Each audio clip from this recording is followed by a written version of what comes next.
이 에베소서는 사도 바울이 기독교 신앙의 아주 중요한 이해를 우리에게 소개하고 있습니다. 기독교 신앙의 중요한 이해라는 것은 모든 종교가 그렇듯 신앙의 대상과 그 대상을 경배하는 이들의 정체성과 운명을 말하는 것입니다. 우리가 종교에서 보통 바라는 것은 도덕성과 성실함을 대부분 그 목적으로 하고 있는데, 오늘 에베소서에서 보듯이 우리 기독교 창조주 하나님은 우리를 창조할 때 우리가 하나님의 영광의 찬송이 되는 것을 목적했다고 말합니다. 그때의 번역마다 약간씩 틀리는데, 제가 가졌던 옛날 구역은 영광의 찬송이 되게 한다, 그렇게 되어 있고, 그 다음에 영광을 찬송하게 하려 하심이라로 되어 있습니다. 영광을 찬송한다는 것은 하나님이 베푸신 구원의 크기와 그 놀라움에 대한 기꺼운 반응을 묘사하는 것입니다. 하나님께 감사하는 것이지만 그것은 의도에 아직 좀 못 미칩니다. 하나님의 구원, 하나님의 복주심, 하나님의 허락한 영광 같은 것들을 이렇게 기뻐하고 주신 하나님께 감사하는 그런 차원보다 더 크게 우리가 하나님의 영광의 꽃이라 그러는 것입니다. 그건 다르죠? 하나님의 영광은 우리가 없이는 혼자서 영광을 완성하지 않겠다, 그런 뜻이니까 기독교에서 말하는 구원, 창조, 심판은 전부 하나님이 창조하신 그 성경 표현대로 그의 형상으로 지으신 인간들과 이런 관계적 또 그 기쁨과 영광의 차원에서 이렇게 서로가 말하자면 대등한 관계를 약속하는 셈입니다. 이 대등하다는 것은 우리의 성경에서 사랑이나 믿음이라는 말이 등장하는 이유가 됩니다. 존재론적으로는 우리가 하나님과 같은 지위일 수 없으나 관계성에 있어서 하나님은 우리에게 이런 대등해야만 성립이 되는 믿음과 사랑을 목적하고 있다, 이렇게 말하는 것이 기독교인 것입니다. 그래서 지금 이 에베소서 1장에 나오는 하나님의 목적, 인류를 향한 운명이 하나님의 영광을 찬송하는, 하나님의 영광의 찬송이 되는, 하나님의 영광의 꽃이 되는 이 얘기들을 바울은 옥중에서 하고 있습니다. 그러니까 이 대조는 굉장히 중요한 것이죠. 예수를 믿는 일에 가장 복된 운명을 그가 억울한 옥살이를 하는 현실 속에서 써야 한다는 것은 무슨 말인가 하는 것이죠. 우리는 바울이 하나님 앞에 부름을 받기 전에는 예수 그리스도를 믿는 자들을 박해하러 다닌 사람이었다 하는 것을 기억해야 합니다. 그때 그는 권력을 가졌고 그 정죄와 형벌을 요구하는 입장에 있었는데, 사도가 된 후에는 오히려 그런 권력과 그런 정죄의 피해자가 된 입장에서 오늘 보는 것과 같은 성경의 약속, 하나님의 창조와 구원의 목적, 인간이라는 존재의 운명과 정체성을 말하고 있습니다. 바울은 그 부름을 받을 때 담에색에까지 가서 예수 믿는 자들을 핍박하는 권세를 가지고 가다가 예수를 만납니다. 예수님이 바울을 부르는 장면도 뜻밖이고 그때의 나눈 대화도 뜻밖입니다. 바울이 묻죠. 당신은 누구십니까? 예수님의 대답은 나는 네가 핍박하는 예수다. 왜 이런 상황에서 그를 부르는지, 사도가 되는 소명을 최악의 경우 무지한 정도가 아니라 이렇게 반대 입장, 핍박하는 지경까지 놔두었다가 그 조건 속에서 불러내는가 하는데 성경의 가르침이 있습니다. 그는 그의 소명이 사도행전 9장에서도 예수님이 그에게 너는 모든 족속과 임금과 왕들 앞에 하나님의 뜻을 전하기 위한 사도로 보냄을 받는다. 네가 많은 고난을 겪을 것이다 하는 것을 말하자면 약속합니다. 그리고 사도행전 26장에서는 그 예루살렘으로 돌아와 체포되어 유대인들이 가지는 종교와 다른 신을 섬기는 자라는 핍박 속에 재판받을 것을 요구해서 이제 로마로 떠나게 되는데 그 직전에 당시의 분봉왕 아그리빠와 총독 베스도 앞에서 그 재판을 받는 장면이 나옵니다. 거기서 아그리빠나 베스도는 이해할 수가 없는 것입니다. 이렇게 멀쩡한 사람이 십자가에 죽었다는 것은 로마 세계에서 로마 시민권자들에게는 절대 행하지 않는 열등한 민족에게만 그리고 최악의 경우에만 주어지던 형벌을 받은 일을 증언하고 다닌다는 사실에 대하여 너 미친 것 아니냐라는 말도 듣게 되고 마지막으로 도대체 네가 하고자 하는 말이 뭐냐? 바울이 이렇게 얘기합니다. 이 쇠사슬에 묶인 것을 빼고는 두 분이 다 나와 같기를 원합니다. 이렇게 얘기합니다. 원래 세상에서는 어떤 좋은 것을 얘기하려면 그게 꼭 권력의 뒷받침이 있어야 됩니다. 왜냐하면 세상은 뺏어야 자기께 생기는 질서 속에 있기 때문입니다. 어떤 율법사가 예수님께 물었었죠.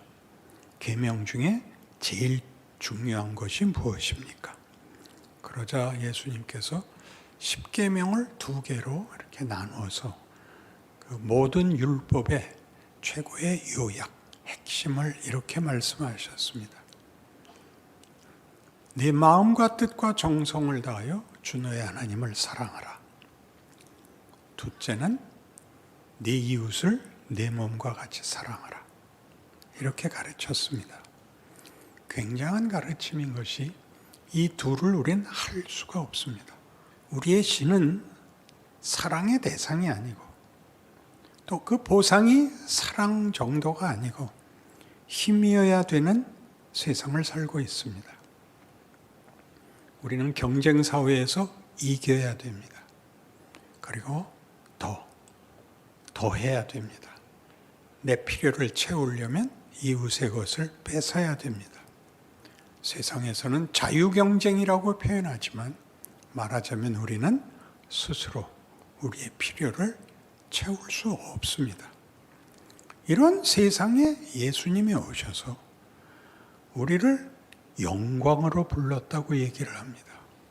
우리의 영광은 싸워서 이기는 영광인데 승리와 경쟁에서의 승자의 몫인데 예수는 죽음으로 영광을 우리에게 증언하고 있습니다.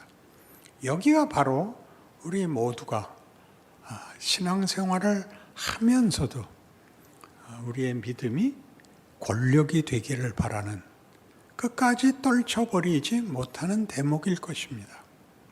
사랑이 뭐길래 이런 모든 것, 힘과 경쟁에서의 승리를 제외하고 사랑을 제시할 수 있는가 하는 것이 우리의 가장 중요한 질문이어야 됩니다.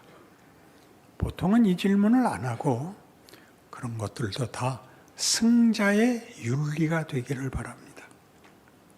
넉넉해서 사랑하는 것으로, 넉넉해서 봉사하는 것으로, 그렇게 기독교를 스스로 꿰어 맞추고 있습니다.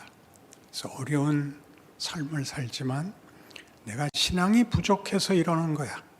내가 좀 더 진정한 신앙의 경지에 올라가면 하나님이 나에게 보상해 줄 거야. 이런 생각들을 우리는 떨쳐버리지 못하고 있습니다. 그런데 성경이 얘기하는 사랑은 말하자면 이런 식으로 요한일서 4장 18절 같이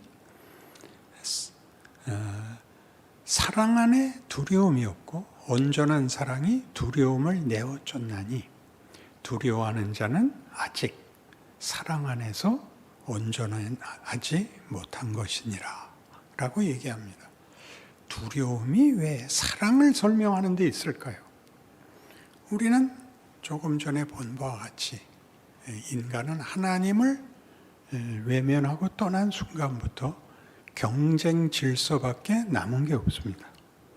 그러나 하나님이 하려고 했던 건 뭐냐 하면 이 사랑의 교제입니다. 거기엔 뭐가 특별하게 대조가 되느냐? 거기엔 폭력이 없다 이겁니다. 폭력이 없다는 것은 관계를 맺고 존재하는 문제에 사랑이란 이 공포, 이 경쟁, 이 싸움이 없는 관계를 말합니다. 그러니까 우리의 신앙마저도 그것이 윤리가 되고 그것이 명분이 될 때 대부분 기독교적 핵심되는 이해를 놓치는 게 뭐냐 하면 분명히 성경이 말하는 명분을 제시하는데 거기 아직도 공포가, 폭력이 있다는 거죠. 여러분들도 많이 들었고 써먹었던 말 중에 교회에서 제일 많이 쓰는 우리의 용어인데 내용이 우리 것이 아닌 것이 있습니다. 우리 교회는 사랑이 없어. 이런 말을 무심코 합니다. 이게 무슨 뜻일까요? 당신은 왜 기도 생활을 하지 않아? 이런 말을 무슨 권리로 하나요? 제 질문이 오히려 더 당황스럽죠. 예수를 믿는 것이 권력이 되고 명분이 되어 내가 누구에게 뭐라고 할 수 있다고 생각을 하죠. 누구에게 뭐라고 하는 것이 기독교 신앙의 본체가 아니라 기독교 신앙은 내가 나가 되는 것입니다. 내가 나가 된다는 것은 하나님이 우리를 하나님의 상대역으로 만들었다는 걸 아는 것입니다. 하나님은 다윗이 열심내서 한 헌신, 기도에, 소원에 이렇게 답변하시죠. 나는 궁궐에서 사는데 저 법궤는 천막 속에 있습니다. 내가 하나님을 위해서 성전을 짓겠습니다. 그러자 하나님이 나타나셔서 뭐라고 꾸짖으시냐 하면 야, 어떻게 내 필요를 네가 채우냐. 내가 하나님인데 나한테 모자라는 게 있고 핍절한 게 있고 그걸 네가 때운다고? 넌 네가 짓거린 소리가 얼마나 말이 안 되는 소리인지 몰라? 이렇게 얘기하십니다. 우린 도대체 하나님께 내가 뭘 해드릴 테니까 나에게 무엇을 주십시오라는 상거래를 하고 있느냐 하는 것입니다. 하나님은 우리를 하나님의 기쁨으로 삼으며 그 기쁨이 이렇게 둘 간에 일어나는 관계성, 우리 음악을 늘 내가 인용하는데 혼자 아무리 노래를 잘 불러도 혼자는 화음이 생기지 않는다. 그건 상대가 있어야 된다. 하나님은 우리와 이런 관계, 이런 화음, 이런 예술, 성경이 얘기하는 영광으로 우리를 부르고 있습니다. 그 성경은 계속 사랑을 얘기할 때마다 그게 어떻게 공포와 다른지, 어떻게 폭력이 될 수 없는지를 너무나 신약 성경에서 많이 언급합니다. 우리 갈라디아서 5장 22절 이하에 있는 성령의 열매를 보십시오. 성령의 열매는 사랑과 희락과 화평과 오래 참음과 자비와 양선과 충성과 온유와 절제. 여긴 어느 단어에도 폭력이 없습니다. 그렇죠? 폭력이 없다는 것은 내가 나 자신이 되는 문제를 어디서 약탈해 와서 채워야 될 필요를 느끼지 않는다는 겁니다. 그러니까 하나님이 우리를 예수 안에서 불렀다고 얘기할 때, 더 계속 우리가 나갈 것이지만 에베소 1장 3절에서 6절에 있는 내용은 영광의 찬송으로, 영광의 꽃으로 부르는 것은 예수 안에서라고. 매 절마다 그리스도 안에서, 그리스도 안에서, 그리고 사랑 안에서입니다. 예수 안에서라는 것은 우리가 알고 있듯이 신이 우리를 붙들기 위하여 우리의 자리까지 내려온 것이고 죽음마저도 동참하신 사건입니다. 하나님은 우리라는 존재를, 우리라는 정체성을, 인간의 운명을 이렇게 하나님이 함께 하겠다고 역사에 개입하시고 증언하신 것이 기독교입니다. 우리는 끝없이 우리의 인생 속에 등장하는 여러 시험 속에서 허우적거립니다. 그러면 하나님이 우리를 사랑하시고 이런 운명을 약속하셨다면 왜 인생이 고달프냐? 이 답도 성경에서 찾아야죠. 왜 고달프냐? 우리는 생존 경쟁이라는 세상 질서 속에서 큽니다.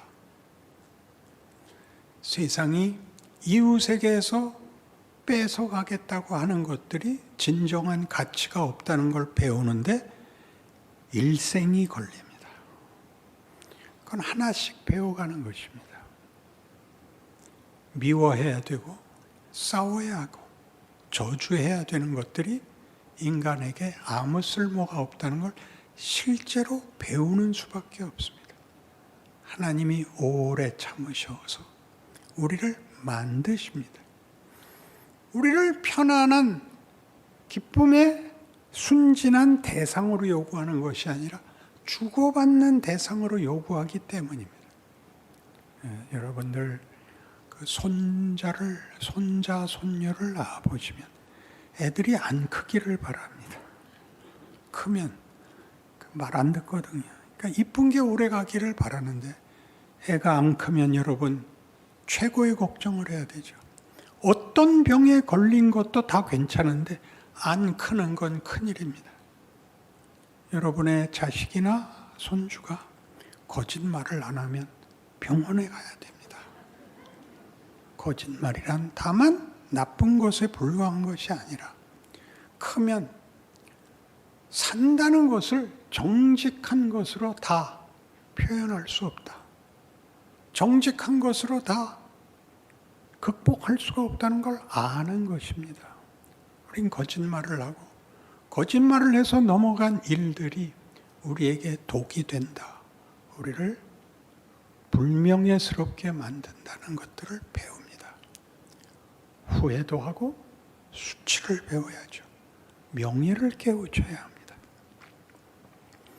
그래서 이런 갈라디아서 5장 같이 고린도전서 13장에서도 사랑은 어떻게 등장하냐 하면 그것은 환상이 아니다. 그것은 능력도 아니다. 그리고 그건 열정도 아니다. 뭐냐? 오래 참는 거다. 왜 그러죠? 사랑이 왜 오래 참아야 되죠? 사랑은 혼자 하는 것이 아닙니다. 혼자 독점하는 것이 아니며 조작하는 것이 아닙니다. 상대가 사랑의 대상이 되는 지위에 올라와야 되기 때문에 기다려줘야 됩니다. 그 과정에 온갖 시험들, 사랑 이외의 것들, 우리 제일 많이 나오는 거, 권력이 가장 큰 대적입니다. 힘만 있으면 사랑도 할 수 있고 헌신도 할 수 있고 도와줄 수 있다고 생각하는데 하나님은 우리 보고 어떤 능력을 펼치라는 걸 목적으로 삼지 않고 정체성을, 존재를, 지위를 요구하고 있습니다. 얼마나 놀라운 초대입니까? 무례히 행치 않고 성내지 않고 자기의 유익을 구하지 않으며 모든 것을 참고 견디고 바라고 믿습니다. 의지가 들어가 있죠. 사랑에는 의지가 들어가죠. 왜 우리한테 어려운 일이 생기느냐? 하나님을 믿고 따르겠다 그러는데도 왜 어려운 위협이 늘 있느냐? 사랑은 방치할 수 없기 때문입니다. 아무 일도 없게 만드는 것이 사랑 아닙니다. 모든 장애를 어려움을 해결해주고 제거해주는 것을 사랑이라 그러지 않습니다. 우리는 상대가 커야 된다는 걸 압니다. 완성을 하기 위해서 여러 번 실패해야 된다는 걸 압니다. 그걸 견디게 해주죠. 편히 되어주죠. 완성될 때까지 꾸중도 해야죠. 붙잡아 와야죠. 그런 것들이 성경이 말하는 하나님 되심입니다. 기독교의 신앙의 대상은 이 하나님입니다. 천지를 지으셨고 인간을 자기 형상대로 지어서 자기와 사랑과 믿음의 관계의 대상이 되어달라고 요구합니다. 거긴 뭐가 필요했냐 하면 여러분은 아담이 범죄한 데 대해서 늘 불평이죠. 선악과는 왜 만드셨나? 왜 먹는 걸 안 막으셨나?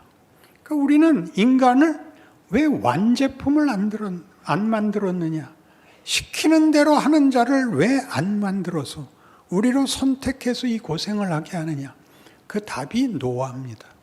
노아는 뭐냐 하면 범죄하여 죽을 수밖에 없는 그 족보에서 유일하게 하나님을 따르는 모범생입니다. 그래서 노아와 그 자식만 남겼는데 그들도 결국 범죄합니다. 그게 무슨 뜻일까요? 완제품을 요구하는 것이 아니라 조작이 가능한 대상이 아니라 자발적 사랑과 믿음의 대상을 요구합니다. 그래서 긴 역사가 시작이 되고 이 역사는 잘하느냐 못하느냐를 심판하는 약속이 아니라 하나님이 만드신 것을 만들기 위하여 하나님이 역사에 인생에 뛰어들어오되 그 운명을 우리에게 이렇게 분명히 먼저 약속하고 전개한 역사입니다. 아브라함이죠. 내가 네게 복을 주어 네 이름을 창대케 하리니 너는 복의 근원이 될지라. 너를 축복하는 자에게는 내가 복을 내리고 너를 저주하는 자에게는 내가 저주하리니 땅의 모든 족속이 너를 인하여 복을 얻을 것이니라. 이렇게 역사가 시작되는 겁니다. 뭐 때문에 그렇다고요? 커야 되기 때문입니다. 자라나야 됩니다. 성숙하고 이 자리, 이 감사의 자리, 하나님을 사랑할 수 있고 사랑을 받을 수 있고 우리의 인생 속에서 이것이 커가는 과정을 겪고 커지는 궁극적으로 하나님의 영광의 꽃이 되는 것입니다. 여러분들은 전부 나 생각할 필요 없이 하나님의 뜻대로 해주세요. 이 기도를 제일 많이 합니다. 내 뜻대로 마옵시고 아버지의 뜻대로 하옵소서. 우리의 그 기도에는 선택의 책임을 지지 않겠다는 변명입니다. 예수님께서도 하셨는데 그렇죠. 아버지의 뜻을 따르겠다가 뭐였어요? 십자가라고요. 이 잔을 내게서 비켜주옵소서. 그러나 아버지의 뜻대로 하겠습니다. 그랬더니 문제가 책임이 없어지는 것이 아니라 완벽하게 수모와 오해와 핍박과 고통과 죽음을 맞이해야 됐던 것입니다. 놀라운 일이죠. 죽음마저도 하나님이 우리에게 만들려고 하는 목적에서 제외되지 않는다. 방해할 수 없다. 하늘의 미랄이 땅에 떨어져 썩어야 된다. 이런 것들은 기독교에만 있는 어떤 반어법들이요. 은혜요, 기적이요, 약속인 것입니다. 그런데 우리는 한 번쯤은 잘해볼 수 있지 않습니까? 그게 교회입니다. 교회 나가면 세상에서와는 좀 다르게 해라. 그게 교회입니다. 그러니까 처음에 뭘 해야 된다 그랬죠? 인상을 푸셔야 됩니다. 이게 굳어져서 여기 나올 때도 긴장돼 있고 아무 책임도 안 지겠다는 자세가 역력해 보입니다. 그러니까 제가 설교할 때 제일 어려운 건 뭐냐면 이 여러분 얼굴들이 긴장과 두려움 속에 있는 걸 제가 뚫어야 되는 것입니다. 희죽거리라는 건 물론 아닙니다. 그러니 잘 생각해 보십시오. 예수를 믿는다는 건 어떤 약속 속에, 어떤 운명, 어떤 정체성으로 현실을 이겨야 하는 것인가? 현실을 이기는 것은 면제를 받는 것이 아니라 겪어야 되는 것입니다. 그 속에서 배웁니다. 성경이 왜 이런 얘기를 했겠습니까? 하나님을 사랑하는 자, 그 뜻대로 부르심을 입은 자들에게는 모든 것이 합력하여 선을 이루느니라. 이것이 역사요. 이것이 인생이요. 현실인 것입니다. 신앙은 우리끼리 모여서 어떤 종교적인 행사를 할 때만 들어가는 것이 아니라 우리가 거부하고 이해할 수 없고 어떻게 해결할 수 없는 모든 것이 하나님의 지혜와 권능, 십자가가 믿지 않는 자들에게는 미련한 것이요 믿는 우리에게는 하나님의 능력이요 지혜니라를 기억하는 인생을 사는 것입니다. 이 약속과 운명에 대한 여러분의 믿음이 여러분이 매일 맞이해야 되는 위협 속에서 여러분을 견디게 하고 키워줄 것을 믿습니다. 기도하십시다. 하나님 아버지 은혜를 감사합니다. 우리를 하나님의 가장 큰 영광으로 목적하셨습니다. 우리가 겪는 이 이해할 수 없는 현실이 하나님이 우리를 그 큰 영광을 만들기 위하여 우리를 도전하시고 인도하시고 지키시고 깨우치시는 하나님의 권능임을 믿습니다. 우리도 힘을 다하여 우리의 인생과 현실을 감당케 하옵소서. 울어야 하고 웃어야 하는 모든 일들이 궁극적으로 하나님의 선하심과 권능 아래 있다는 사실로 인하여 하루를 반복해서 책임 있게 살아내고 그래서 점점 더 많이 찬송과 기쁨이 있게 하여 주시옵소서. 예수님 이름으로 기도합니다. 아멘.